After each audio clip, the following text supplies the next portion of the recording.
This is the Mercedes-McLaren SLR. It's an exotic car that came out around the same time as the Ferrari Enzo and the Porsche Carrera GT in the mid-2000s. Back then, the Enzo started at $650,000, the Carrera GT was around $400,000, and these started at $450,000. And by the time production ended in 2009, they were selling for $500,000. But while the Enzo is now worth millions and the Carrera GTs have basically doubled in value, these things never really shot up. In fact, a search of Auto Trader shows me that the average asking price for an SLR right now is somewhere between $300,000 and $400,000. So today I've borrowed this SLR from a viewer here in Nashville, Tennessee, to show you why I think this car is rather underappreciated.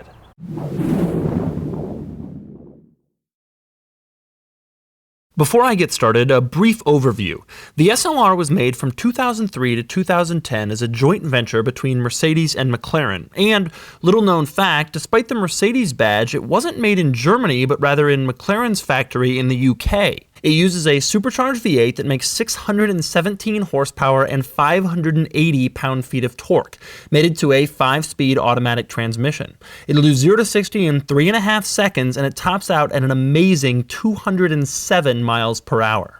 So the SLR seems pretty cool on paper, and of course it's also filled with a lot of interesting quirks and cool features. Today I'm going to show them to you, and then I'm going to take this SLR out on the road and find out how a $500,000 supercar drives. And of course, for more of my thoughts on the SLR experience, click the link below to check out my column on autotrader.com/oversteer. Now we'll start with one of the SLR's signature features, its doors. There's no immediately visible door handle here, but if you want to open it, just walk up, push this, and then the door just opens right up for you.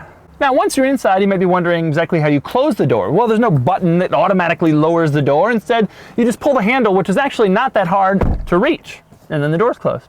Maybe even more interesting is what happens when you're inside the car and you're trying to get out. Now, you'll notice if you look all up and down the door panel, there's no door handle anywhere. It's not anywhere on the door panel. So where is it? It's actually on the floor next to your legs when you're sitting down next to the seat. It looks just like a normal door handle. Pull it and the door opens right up. You can get out. Now, speaking of things opening, let's talk about one of my favorite features of the SLR, the hood. I've always loved this hood. It is massive, it is flat, it is giant. You can land a helicopter on this thing, but how do you open it? Well, that's a quirk in and of itself. To start the process, you pull a little red lever underneath the steering column, like in most cars, but the second step is a little unusual. There are two tabs, one here, one here. You pull on them, and then now the hood is in this position, which is a little bit unusual, and you're kind of wondering what's next. Well, you don't pull it up like this. Instead, the hood in this car does one of these. And when it's raised, the front bit is so cool because of the cutouts for the headlights. It kind of looks like the Batman logo. Now, once you have the hood open, you can kind of see exactly why this whole front area is so long. It's because the vast bulk of the engine is behind the front axle here. And in fact, this is really a mid-engine car. One of the other interesting things I like under the hood are these giant warning labels that say battery and trunk, so you don't forget. You want to shut the hood? It's actually pretty simple. You just put it down back into this position, and then you remember from here. Boom. Now, since we're opening stuff, let's open up the fuel door. It opens up just like a normal fuel door, nothing weird there, but the interesting thing is that inside there's a little notice that reminds you to check your engine oil at every single fuel refill. You won't find that in a normal car. Now, keeping with the exterior of the SLR, one of the coolest design details about this car, I think, is the turn signals. Look how cool these things look. But the style of the turn signals isn't the most interesting part. The most interesting part comes when you change your angle a little bit, and you'll notice that from over here, you can't see them at all. They're designed to only be visible when you're looking at the car from a certain angle. Now, one of the most significant features of this car is the exhaust. It doesn't come out in the back like every other car. Instead, it comes out right behind the front wheel, right here, and right under the driver's window. I'm not sure if that's such a good idea. Another interesting thing about the exhaust is the burn hazard decal. Because the exhaust is located right here, everything in this part of the car is hot.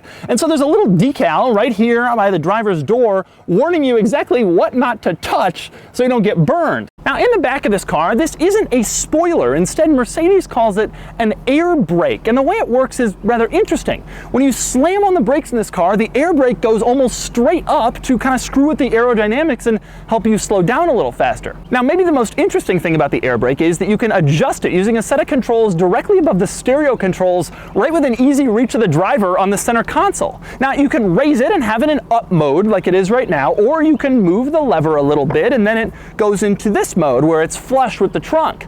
Your third option is perhaps the most interesting. You can do test mode. You move the lever to test and then the air brake shoots up like it would under hard braking, but only for a second. Then it goes right back down just so you know that it's working. Now when you're going 60 miles an hour on the highway, the air brake automatically pops up 10 degrees just so that it's ready in case you want to brake really fast. Now, speaking of interesting interior controls, you'll notice that the window switches aren't in the center here, and they're not on the center console either. They're also not located on the door panel. So where exactly are they? Well, they're actually located down by the door handle on the floor next to your seats.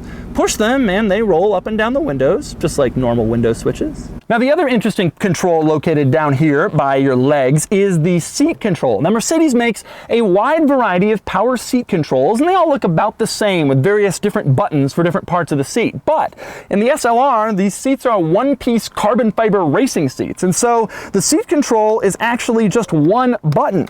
You push it and pull it and move the seat forward and you can tilt it back or forward, but the seat moves as one whole unit. It's kind of a weird experience compared to a regular Mercedes. Now, since we're on the subject of interesting controls, move to the center of the SLR where there are quite a few of them. For example, look at the center control stack. You'll notice that you don't see the stereo controls. Where are they? Well, actually they're hidden under the giant SLR logo. Push it, it opens right up and then you can control the stereo. Now, speaking of the cool buttons in the center of this car, let's talk about the coolest one. That would be the engine start button. It's located on the top of the transmission lever, which is an unusual place.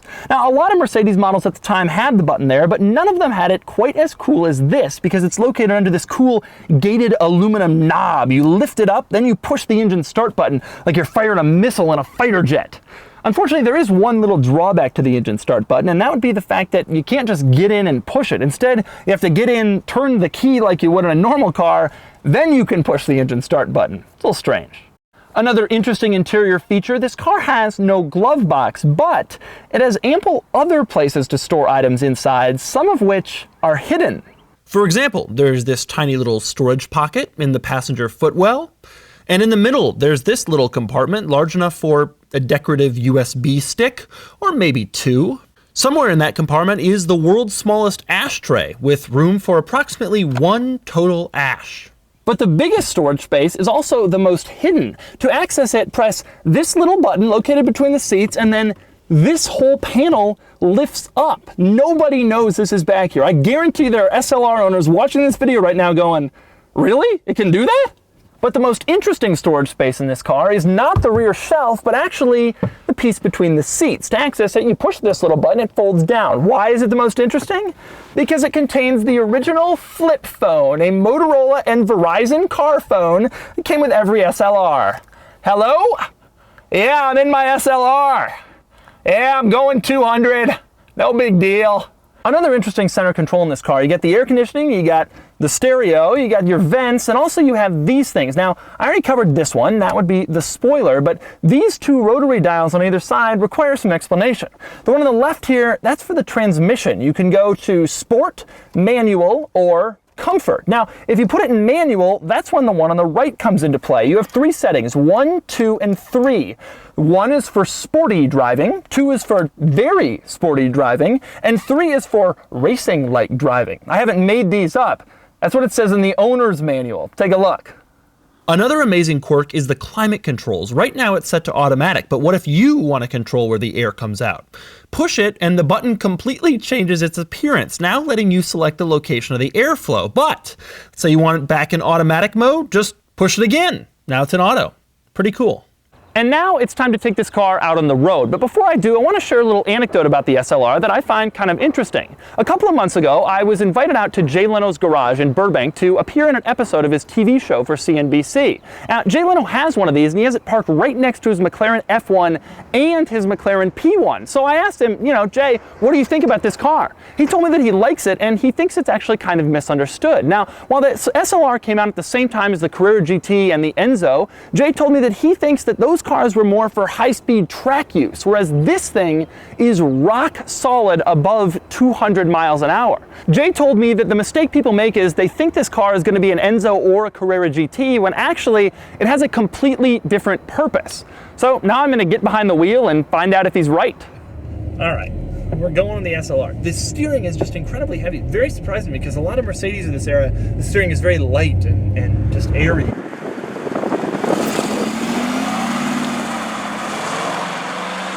Low-speed steering is just almost feels like we don't have power steering. And the other thing you notice right away is that you got a long hood in this vehicle. There's a lot in front of you.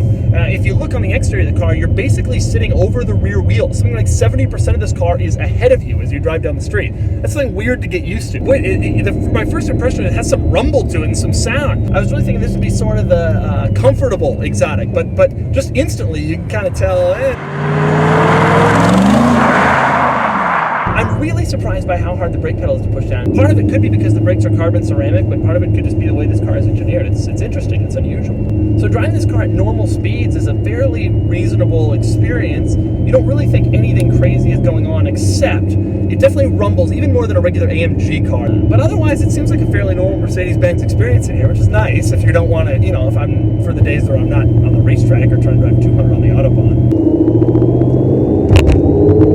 Ride is harsh. The ride, you're in an exotic car, you're in a supercar, this is a real thing. One of the complaints about this car at the time was the transmission. The Enzo used a new sequential manual, it was pretty new for the time. The Carrera GT used a true manual. This car had a torque converter, and you can kind of see how that is a little bit more of a letdown than those two. The torque converter is just a little bit slower, and especially in the modern world where we're all used to dual clutches, it's just not quite the same experience.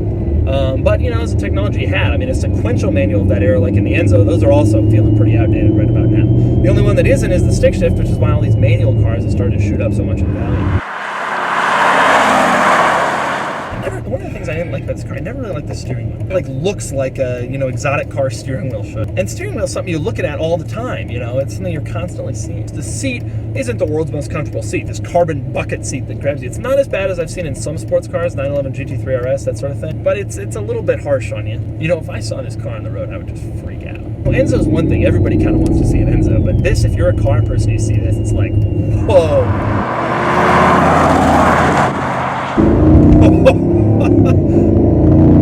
Wow.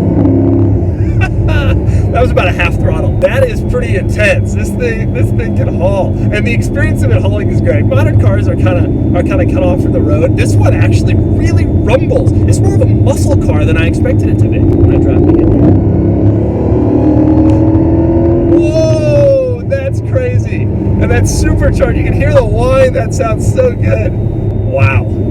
Yeah, this car can pass just about anything. I feel like kind of Superman in this car. I can change where we are and instantly, which is interesting because this car is not small. You really think of a car that can kind of zip around like as a GT4, GT3 style car, which this isn't. But it's so fast, and the power comes on very quickly. Boy, and I love that sound. It's remarkably stable and composed just on a normal, everyday road here. The ride is harsher than a CLK or an E-Class or something like that when you go over bumps. But I could sit here for a while. I don't even find the seats to be that uncomfortable. It's just that they're not really all that adjustable, and they do kind of hug you. If you were a larger person, I think you'd have trouble in this car. I'm going to give it a little gas right here.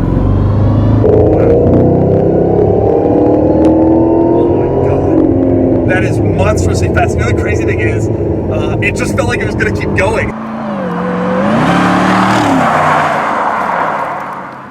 It's funny because this car is, 12 years old? It came out in 03, 04, something like that. So it's 12, 13 years old, the design is.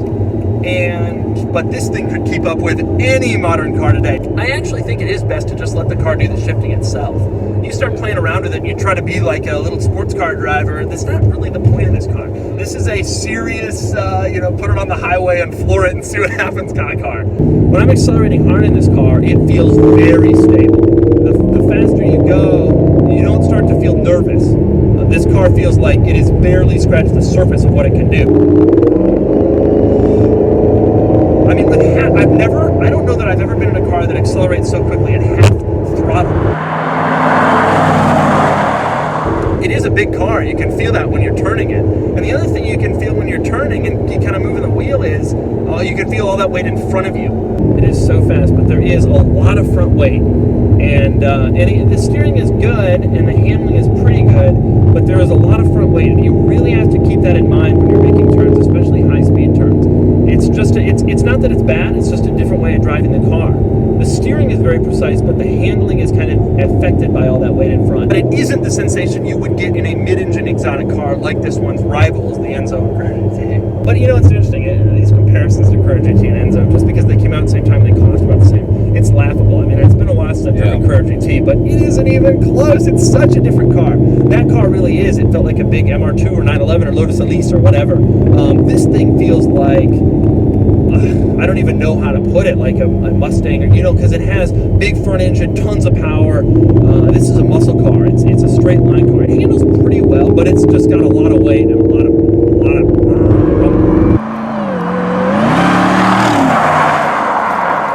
So that's the Mercedes-McLaren SLR. I've always kind of had a thing for this car. I mean, yeah, it's not as limited production as the Ferrari Enzo, and it doesn't have the Ferrari brand name, and it isn't the last analog supercar like the Porsche Carrera GT, but the SLR is cool in its own right. This thing is the forgotten $500,000 supercar that doesn't really deserve to be forgotten.